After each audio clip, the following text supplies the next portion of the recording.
Good evening, everyone. Today I want to give a portfolio update for January 14th, 2025. I know previously I was into Etsy stock. I was able to sell out of Etsy stock when it went up a few $100, and I think it was up like $400 or $500. And I went ahead and quickly exit out of it before the end of week. You might ask why? Because I was poised to get about, I think it was like $1,500+ with that position. And that's really because the price of Etsy went up over $1. It's sitting at around 53 something, and my purchase price, I believe, was around 52. And so when the stock price went up, covered call positions, the premium on the contract will increase, but the price of the stock will go more than the price of the contract. So that means that what I can do is I can buy back the contract for less money than the profit I would get from selling the stock. So essentially I buy back the contract for a higher price, let's say like 50 cents more, but I'm able to sell the stock for $1 more than I got it. So there's a net gain, and that's what happened. I was able to gain a few $100. And then the reason I did that was also because I saw that AMD today dropped down, and that was really nice. It dropped down to, well, actually dropped down quite a bit, but I was able to get it at $150, as you see on the picture on the left. I picked up 800 shares, so roughly around 90K. I do tend to margin what I get, which is a bit of a risky move, but I know that it also exposes me to twice the reward and twice the risk, of course. And so in this case, since I was able to buy 800 shares at 115, essentially 115.06 but 115, I then immediately sold covered calls on them. So 800 shares is 8 covered calls. If you notice on the picture on the right, my average credit for each of those was $2.07. Let's call it $2 per contract. Now once again, it says $2, but that's per share. So then that ends up being $200 per contract. So 8 contracts times 200, that's $1,600 that I'm set to gain. If AMD stays above $115 by this Friday, then let me go ahead and just take a quick look. The 17th. So by January 17th T at market close, if I find the AMD is $115 or above, then I'll be able to keep that premium. They'll take away my shares at 115, which is essentially the price that I bought it for, and I'll be able to collect that $1,600 right now.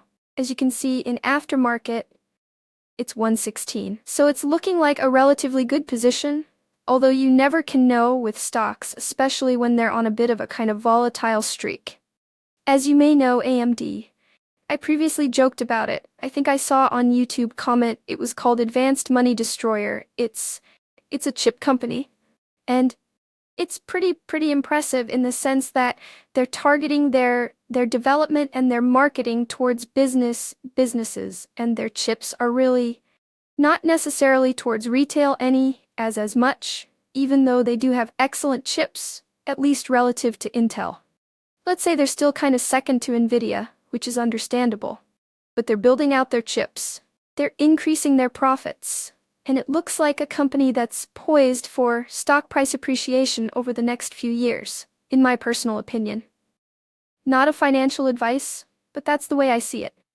And so right now, I do see it as a pretty good point for myself, just because it used to be highly overvalued at 170. I don't know if it was at $200, but definitely I did remember seeing it at 170, at 115, roughly 2/3 of the price.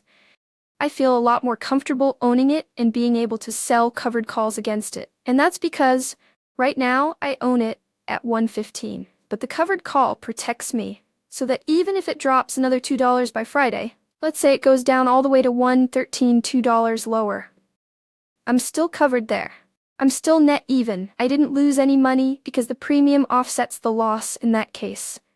And if I'm at 114, of course I'm still profitable. 115, max, profit 115 or above. The best situation for me in this case would be if AMD could perhaps stay exactly at 115 at the purchase price and my strike price. And that's really because I want to keep renting it out. In this case, I'm just going to wait until Friday, collect the 100. Or the plan is to collect the 1,600 premium, or finish up what's left of it. And then I'm not sure if I want to do another weekly contract. I might even just set and sell another covered call. but up until its earnings, which is at the end of the month. If you may or may not know contracts, whether they're calls or puts, their volatility tends to go up quite dramatically during earnings.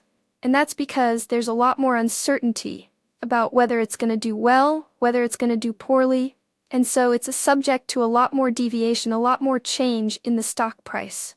And that's what increases. That's what's known as implied volatility, and that's what increases the prices of the contract. So in those cases, you get rewarded for selling covered calls because your premium is much, much higher. So for example, in this case right now, if I sell the contracts for about a week, it ends up being around anywhere from like $200 to $250. If I sell it, brother, let's say 2 weeks going into earnings, it's not for those 2 weeks. It's not going to be what would have been probably like $350. It's going to be closer to $500 for AMD in this instance. And so that's why I really want to lock in that $500. That would be really nice because times 8, right? That's $4,000 within roughly 2 weeks, or the next 2 weeks, I should say. Not this week, but not including this week, but the next 2 weeks up until earnings. So that's something that I'm really looking forward to.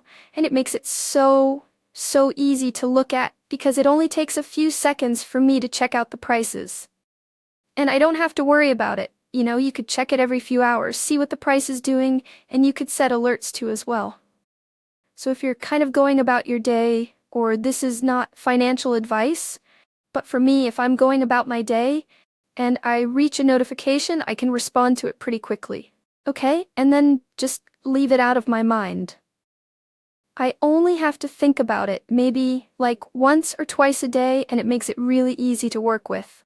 So once again, for me personally, covered calls tends to be a pretty simple strategy to execute, as long as I'm sticking to my core principles, which is it a good company? And there's many variables I use to define what is good for me, and then additionally, is it undervalued? And if it meets both of those criteria, then I feel very comfortable with continually selling covered calls on my position. So I'll go ahead and give another update as soon as I can, or if there's any significant changes. Aside from that, I might also start looking into some other stocks and just kind of giving a bit of a review on what my thoughts are on different stock positions.